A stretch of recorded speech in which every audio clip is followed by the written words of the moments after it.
morning, yo, Aesthetic Malayali here, back with a brand new video. So, ഇന്നത്തെ video എന്ന് പറയുന്നത് +2 Onam exam study plan നിങ്ങൾക്ക് എങ്ങനെ ഉണ്ടാക്കാം എന്നുള്ളതാണ്. സോ എൻ്റെ ഒരു പ്ലാനിനുപരി നിങ്ങൾക്ക് എങ്ങനെ ഒരു പേപ്പറിൽ അല്ലെങ്കിൽ ഒരു വൈറ്റ് ബോർഡിൽ നിങ്ങൾ റിവൈസ് ചെയ്യേണ്ട ചാപ്റ്റേഴ്സും പഠിക്കേണ്ട ചാപ്റ്റേഴ്സും കാര്യങ്ങളൊക്കെ വെച്ചിട്ട് ഒരു പ്ലാൻ ഉണ്ടാക്കാം എന്നുള്ളൊരു വീഡിയോ ആണ്.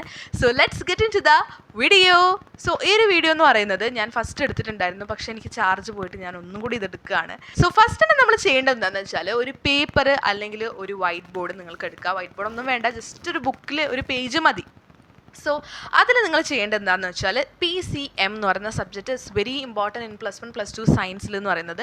അപ്പോൾ നിങ്ങൾക്ക് ഏറ്റവും കൂടുതൽ മാർക്ക് സ്കോർ ചെയ്യാൻ പറ്റുന്നതും മാർക്ക് പോകുന്നതുമായിട്ടുള്ള സബ്ജക്റ്റാണ് PCM. സോ ബാക്കി എന്തിലും നിങ്ങൾക്ക് മാർക്ക് ഉണ്ട് എന്ന് പറഞ്ഞിട്ട് കാര്യമില്ല, PCMൽ നിങ്ങൾക്ക് നല്ലൊരു മാർക്ക് തന്നെ വേണം. So physics, chemistry, maths. So എൻ്റെ ഒരു വീക്കായ സബ്ജക്റ്റാണ് മാത്സ്. അപ്പം അതിൻ്റെ കൂടെ തന്നെ ഫിസിക്സും ഉണ്ട്. സോ ഫസ്റ്റിന് ഞാൻ പ്രയോറിറ്റി എപ്പോഴും കൊടുക്കാറ് മാത്സിനാണ്. സോ മാത്സ്, ഫിസിക്സ്, കെമിസ്ട്രി അങ്ങനെയാണ് എൻ്റെ ഒരു ഓർഡർ പോകുന്നത്. അപ്പോൾ അങ്ങനെ നിങ്ങളുടെ ഒരു ഓർഡർ നിങ്ങൾ PCMൽ ഉണ്ടാക്കുക. എന്നിട്ടൊരു പേപ്പറിൽ നിങ്ങൾ ജസ്റ്റ് അത് എഴുതി വെച്ചിട്ട് അതിൻ്റെ താഴെ നിങ്ങൾക്ക് കാണാനുള്ള ബാക്കിയുള്ള ബാക്ക്ലോഗ്സ്, നിങ്ങൾ ഓൺലൈൻ ക്ലാസ്സിലാണെങ്കിലുള്ള കാര്യമാണ് ഞാൻ പറയുന്നത്. സോ ഞാൻ അഗ്നിയിലാണ്, അപ്പോൾ എനിക്ക് ഏതൊക്കെ ബാക്ക്ലോഗ്സ് സൈലത്തിൽ വന്നിട്ടുണ്ട് എന്നുള്ളത് ഞാൻ ജസ്റ്റ് ഒന്ന് നോട്ട് ചെയ്ത് വെക്കും. ഇനി നിങ്ങൾ ഓഫ്ലൈൻ അല്ലെങ്കിൽ സ്കൂളിൽ ക്ലാസ്സസ് മാത്രം ഫോളോ ചെയ്യുന്ന ആളാണെങ്കിൽ, ട്യൂഷന് പോകുന്ന ആളാണെങ്കിൽ പുറത്ത്, അപ്പം അവർക്ക് അവിടെ നിന്ന് നിങ്ങൾക്ക് മിസ്സായി പോയ ചാപ്റ്റേഴ്സ് ജസ്റ്റ് ഒന്ന് നോട്ട് ചെയ്ത് വെക്കുക. അപ്പോൾ തന്നെ നിങ്ങൾക്ക് മനസ്സിലാവും ഏതൊക്കെയാണ് നിങ്ങൾക്ക് ബാക്ക്ലോഗ്സ് വന്നിട്ടുള്ളതെന്ന്. അത് കഴിഞ്ഞിട്ട് നിങ്ങൾ എഴുതേണ്ട കാര്യമാണ് ഫ്രഷ് ആയിട്ട് നിങ്ങൾ ഇതുവരെ തൊടാണ്ട് പൊടി പിടിച്ചിരിക്കുന്ന ചാപ്റ്റേഴ്സ് ഉണ്ടാവില്ലേ, അത് ഒന്ന് നോട്ട് ചെയ്ത് വെക്കുക. അപ്പോൾ ഈ ഒരു ബാക്ക്ലോഗ്സിൻ്റെ സെഷൻ കഴിഞ്ഞിട്ട് നിങ്ങൾ അടുത്ത് എഴുതേണ്ട ഫ്രഷ് ചാപ്റ്റേഴ്സ്, നിങ്ങൾ ഇതുവരെ പഠിക്കാത്ത ചാപ്റ്റേഴ്സ് PCMൽ നിങ്ങൾ എഴുതി വെക്കുക. ഇനി നിങ്ങൾക്ക് റിവൈസ് ചെയ്യാനുള്ള ചാപ്റ്റേഴ്സ് ഏതൊക്കെയാണ്, നിങ്ങൾ ഓൾറെഡി ഇപ്പോൾ പഠിച്ചു കഴിഞ്ഞു, ഇനി നിങ്ങൾക്ക് റിവൈസ് ചെയ്യാനുള്ള ചാപ്റ്റേഴ്സ് ഏതൊക്കെയാണെന്ന് എഴുതി വെക്കുക. ആ റിവൈസ് ചെയ്യുന്നതിൻ്റെ കൂടെ തന്നെ ആ ഒരു കോളത്തിൽ തന്നെ നിങ്ങൾ കൊടുക്കേണ്ടതാണ് PYQ, NCERT എക്സാം. ഈ ഒരു ചാപ്റ്ററിൻ്റെ എക്സാമും PYQ, NCERT ഒക്കെ ചെയ്തിട്ടുണ്ട്. നിങ്ങൾക്ക് ജസ്റ്റ് ഒന്ന് ടിക്ക് ചെയ്ത് വെക്കാനാണ് ആ കോളം ഉണ്ടാക്കുന്നത്. ഇനി നിങ്ങൾ ചെയ്യേണ്ടത് എന്താണെന്ന് വെച്ചാൽ PCMൻ്റെ കാര്യം കഴിഞ്ഞു. ഇനി ഉള്ളത് ബയോളജിയാണ്. ബയോളജിയിൽ ബോട്ടണിയും സുവോളജിയും ഉണ്ട്. ബോട്ടണിയിലാകെ ഓണം എക്സാമിന് 2 ചാപ്റ്റേഴ്സും സുവോളജിയിൽ 3 ചാപ്റ്റേഴ്സുമാണ് വരുന്നത്. സോ നിങ്ങൾ ബയോളജി എല്ലാ ദിവസവും റിവൈസ് ചെയ്തിട്ടില്ല, പഠിച്ചിട്ടില്ല എങ്കിലും വീക്കെൻഡ്സിലെങ്കിലും കൃത്യമായിട്ട് ബയോളജി പഠിച്ചു പോവുക. കാരണം ഓരോ ടേംസും കാര്യങ്ങളൊക്കെ +1 അനുസരിച്ച് നമുക്ക് സിമ്പിളാണ് സംഭവം, എന്നാലും നമുക്ക് അത്യാവശ്യം പഠിക്കാനുണ്ട് ഒരു ചാപ്റ്ററിൽ തന്നെ. അപ്പോൾ വീക്കെൻഡ്സിൽ ഒരു പ്ലാൻ നിങ്ങൾക്ക് സെറ്റ് ചെയ്യാൻ പറ്റുന്നതാണ്. ഇതേപോലെ തന്നെ ബാക്ക്ലോഗ്സ്, നിങ്ങൾക്ക് പഠിക്കാനുള്ള ഫ്രഷ് ചാപ്റ്റേഴ്സ്, റിവൈസ് ചെയ്യാനുള്ള ചാപ്റ്റേഴ്സ്, PYQ, NCERT വലിയ ഇതില്ല, എന്നാലും PYQ കുറേ നിങ്ങൾ ചെയ്ത് നോക്കുക. എന്നിട്ട് ഒരു എക്സാം കൂടി ചെയ്താൽ നിങ്ങൾ ആ ചാപ്റ്ററിൽ അല്ലെങ്കിൽ ആ ഒരു സബ്ജക്റ്റിൽ സെറ്റ് ആയിട്ടുണ്ടാവും. ഇനി ലാംഗ്വേജ് ചെയ്യേണ്ടത് എന്താണെന്ന് വെച്ചാൽ എല്ലാ ദിവസവും ഒന്ന് രാത്രി അരമണിക്കൂറൊക്കെ കിട്ടുമ്പോൾ മലയാളം ഇംഗ്ലീഷും വായിച്ചു നോക്കുക. മലയാളം എന്നൊക്കെ പറഞ്ഞാൽ നമ്മൾ ലാസ്റ്റ് പഠിച്ചപ്പോൾ നമുക്ക് ഫുൾ മാർക്സ് ക്രാക്ക് ചെയ്യാൻ പറ്റും. പക്ഷേ ഇംഗ്ലീഷ് എന്ന് പറയുന്നത് ഭയങ്കരമായിട്ട് ചെക്ക് ചെയ്യുന്നതും നല്ല രീതിയിൽ മാർക്ക് കുറയ്ക്കുന്നതുമായിട്ടുള്ള സബ്ജക്റ്റാണ്. അപ്പം എല്ലാ ആക്ടിവിറ്റി ക്വസ്റ്റ്യൻസ് ആണെങ്കിലും എല്ലാ നമ്മളുടെ ഈ PYQസും കാര്യങ്ങളൊക്കെ നോക്കി വെക്കുക. അതിൻ്റെ ഒരു ഓർഡർ ഫോമാറ്റൊക്കെ നോക്കി വെക്കുക. അതൊക്കെ നമുക്ക് ഗൂഗിളിൽ PDF ആയിട്ട് കിട്ടും. സോ അതൊക്കെ ജസ്റ്റ് ഒന്ന് നോക്കി വെക്കുക.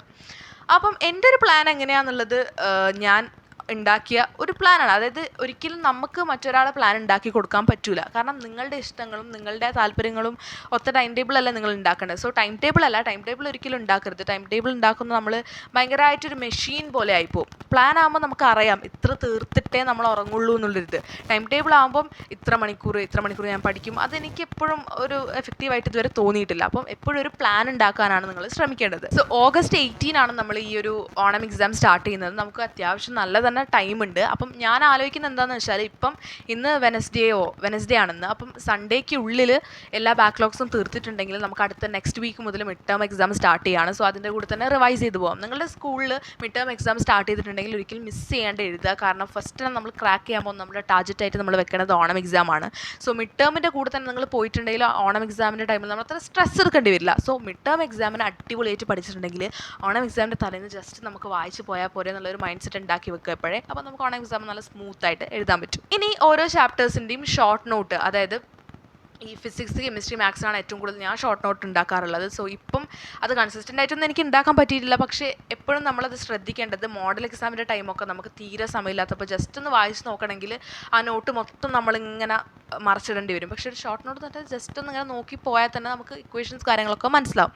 സോ ഫിസിക്സിൻ്റെ കേസിൽ ഷോർട്ട് നോട്ട് എപ്പോഴും ഉണ്ടാക്കാൻ നോക്കുക. കാരണം നല്ല ടഫായിട്ടാണ് എനിക്ക് എല്ലാ ചാപ്റ്റേഴ്സ് ഫിസിക്സ് ഇപ്പോൾ തോന്നിയിട്ടുള്ളത്. കാരണം +1 ജസ്റ്റ് വന്നുകൊണ്ടായിരിക്കും അത് പതിയെ അതിലേക്ക് നമുക്ക് ഇതായിക്കോളും.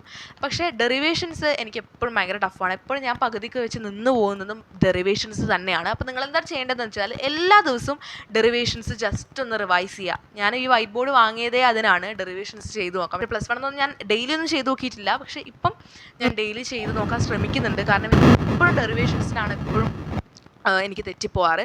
സോ ഡെറിവേഷൻസ് എല്ലാ ദിവസവും റിവൈസ് ചെയ്യുക. കൂടെ ഒരു ഷോർട്ട് നോട്ടിൽ വേണമെങ്കിൽ എഴുതി വെക്കാം. പക്ഷേ വലിയ ഡെറിവേഷൻസ് ഷോർട്ട് നോട്ട്സിൽ എഴുതി വെക്കേണ്ട ആവശ്യമൊന്നുമില്ല, നോട്ട് തന്നെ നോക്കി നമുക്ക് പഠിക്കാൻ പറ്റുന്നതാണ്. സോ ഫിസിക്സിൻ്റെ കേസ് അതാണ്. PYQയും NCERT ക്വസ്റ്റ്യൻസ് ഒക്കെ നിങ്ങൾക്ക് ഓഫ്ലൈൻ ഓൺലൈനിലൊക്കെ അവർ ചെയ്യിപ്പിക്കും. അത് തറവായിട്ട് ചെയ്തിട്ട് മാത്രം മറ്റേലേക്ക് കടക്കാൻ നിൽക്കുക. സോ എക്സാമിൻ്റെ ടൈം ആണെങ്കിൽ പോലും നോട്ടിലുള്ള കാര്യങ്ങളാണ് നമുക്ക് കൃത്യമായിട്ട് പഠിക്കേണ്ടത്. എന്നിട്ട് മാത്രമേ നമ്മളൊരു പുറത്തുള്ള റിസോഴ്സിലേക്ക് പോകാൻ പാടുള്ളൂ. ഇപ്പോൾ ചെറിയൊരു ഡെറിവേഷൻസ്, അതായത് A ഇൻവേഴ്സ് = 1/det അങ്ങനത്തെ ഇക്വേഷൻസ് ഒക്കെ ഇല്ല, അതൊക്കെ ജസ്റ്റ് ഒന്ന് നോട്ട് ചെയ്ത് വെക്കുക ചെറിയൊരു പേപ്പറിൽ. ഇതൊന്നും ലാസ്റ്റ് കാണാണ്ടായി പോകാണ്ടിരിക്കാൻ ജസ്റ്റ് ഒരു ഫയലിലൊക്കെ ആക്കി വെക്കാം. ഇനി ബയോളജിൻ്റെ കേസ് ഞങ്ങൾ ടീച്ചേഴ്സ് പറഞ്ഞതെന്ന് വെച്ചാൽ പഴയ ടെക്സ്റ്റ് നോക്കി പഠിക്കരുതെന്നാണ്. കാരണം അതിലുള്ള പോയിന്റ്സ് എഴുതിയിട്ടുണ്ടെങ്കിൽ മാർക്ക് കിട്ടില്ല എന്നുള്ള കാര്യങ്ങളാണ്. സോ അതൊന്ന് നോട്ട് ചെയ്ത് വെക്കുക. സോ നിങ്ങളൊരു ഡെഡ് ലൈൻ നിങ്ങൾക്ക് ആക്കാം. സോ ഞാൻ ജസ്റ്റ് ഒന്ന് ഒരു ഐഡിയ തരുന്നേ ഉള്ളൂ. അല്ലാണ്ട് ഞാൻ ഒരിക്കലും എൻ്റെ ഡെഡ് ലൈന് ഞാൻ ഇത്രയാണ് കൊടുക്കുന്നത്, 40th കംപ്ലീറ്റ് ചെയ്യണം എല്ലാം അങ്ങനെയല്ല. സോ നിങ്ങൾക്ക് എത്ര പഠിക്കാനും തീർക്കാനും ഉണ്ടെന്നൊന്നും എനിക്കറിയില്ല. സോ അതനുസരിച്ച് നിങ്ങൾ ഉണ്ടാക്കണം. സോ ഒരു ഡെഡ് ലൈൻ എപ്പോഴും അടിപൊളിയായിരിക്കും. കാരണം ഫിസിക്സിൻ്റെ ഓണം എക്സാമിൻ്റെ പോർഷൻസ് ഞാൻ ഇത്ര ഡേറ്റിനുള്ളിൽ തീർക്കും. അപ്പോൾ ആ ഒരു സമയം കാര്യങ്ങളൊക്കെ കലണ്ടറൊക്കെ തൂക്കി വെച്ചിട്ടുണ്ടെങ്കിൽ നമുക്ക് ഒരു സ്ട്രെസ് ഉണ്ടാവും പഠിക്കാൻ വേണ്ടിയിട്ട്. അതൊരു നല്ലൊരു സ്ട്രെസ്സാണ്, പഠിക്കാൻ വേണ്ടിയുള്ള സ്ട്രെസ്സ്, വെറുതെ ഉള്ള സ്ട്രെസ് അല്ലല്ലോ. സോ ഇങ്ങനെയുള്ള ഒരു പ്ലാൻ നിങ്ങൾ ഉണ്ടാക്കിയിട്ട് നിങ്ങൾ സ്റ്റഡി ടേബിളിൽ എവിടെയാണെങ്കിലും നിങ്ങൾക്കത് ജസ്റ്റ് ഒന്ന് ഒട്ടിച്ച് വെക്കാം. എന്നിട്ട് ഇത് ഡെയിലി നിങ്ങൾ അതേപോലെ പഠിച്ച് പോയിട്ടുണ്ടെങ്കിൽ, അത് ഞാൻ പറഞ്ഞത് ബാക്ക്ലോഗ്സ് നിങ്ങൾ എഴുതി വെച്ചു, എന്നിട്ട് ജസ്റ്റ് റൗണ്ട് ചെയ്യുക. ജൂലൈ 16 ഞാൻ തീർക്കാൻ പോകുന്ന പാർട്ട് ഏതൊക്കെയാണ്. ജൂലൈ 16 ഞാൻ കറണ്ട് ഇലക്ട്രിസിറ്റീൻ്റെ ഫിസിക്സ് ഇത് തീർക്കും, കെമിസ്ട്രി ഇത് തീർക്കും. PCMലൂടെ എപ്പോഴും കടന്നു പോകാൻ ശ്രമിക്കുക. ഇനിയിപ്പം കറണ്ട് ഇലക്ട്രിസിറ്റി എടുത്തുകൊണ്ടിരിക്കുകയാണ് സ്കൂളിൽ, ഇപ്പം സ്കൂളിലായിക്കോട്ടെ ഓൺലൈൻ ക്ലാസ്സിലായിരിക്കട്ടെ, അതിന് മുമ്പെയുള്ള ചാപ്റ്റേഴ്സിലാണ് നിങ്ങളിപ്പോൾ എത്തി നിൽക്കുന്നത്. ഞാൻ ഇലക്ട്രിക് ചാർജസ് ആണ് പഠിച്ചുകൊണ്ടിരിക്കുന്നത്. പക്ഷേ ക്ലാസ്സിൽ കറണ്ട് ഇലക്ട്രിസിറ്റി എത്തി. അപ്പം ഇത് പഠിച്ചിട്ട് അതിലേക്ക് പോകാം എന്നുള്ളതിലുപരി ഇതും കൂടി മാനേജ് പോകുന്നതായിരിക്കും നല്ലത്. അതായത് 3 ചാപ്റ്റേഴ്സ് അറ്റ് എ ടൈം ഒന്നും റൺ ചെയ്ത് പഠിക്കാൻ നിൽക്കണ്ട. അല്ലെങ്കിൽ ഇലക്ട്രിക് പൊട്ടൻഷ്യൽ, അതായത് 2nd ചാപ്റ്ററിലാണ് ഞാനിപ്പോൾ നിൽക്കുന്നത് ഫിസിക്സിൽ. അപ്പം ഓൺലൈൻ ക്ലാസ്സിൽ കറണ്ട് ഇലക്ട്രിസിറ്റി എത്തി. അപ്പോൾ അത് രണ്ടും കൊളാബ് ചെയ്തിട്ട് പഠിക്കുക. അതാകുമ്പോൾ കറണ്ട് ഇലക്ട്രിസിറ്റി നിങ്ങൾക്ക് നഷ്ടമാവില്ല, ഈ ബാക്ക്ലോഗ് തീരുകയും ചെയ്യും. സോ അതൊരു നല്ലൊരു എഫക്റ്റീവ് ടിപ്പായിട്ടാണ് എനിക്ക് തോന്നുന്നത്.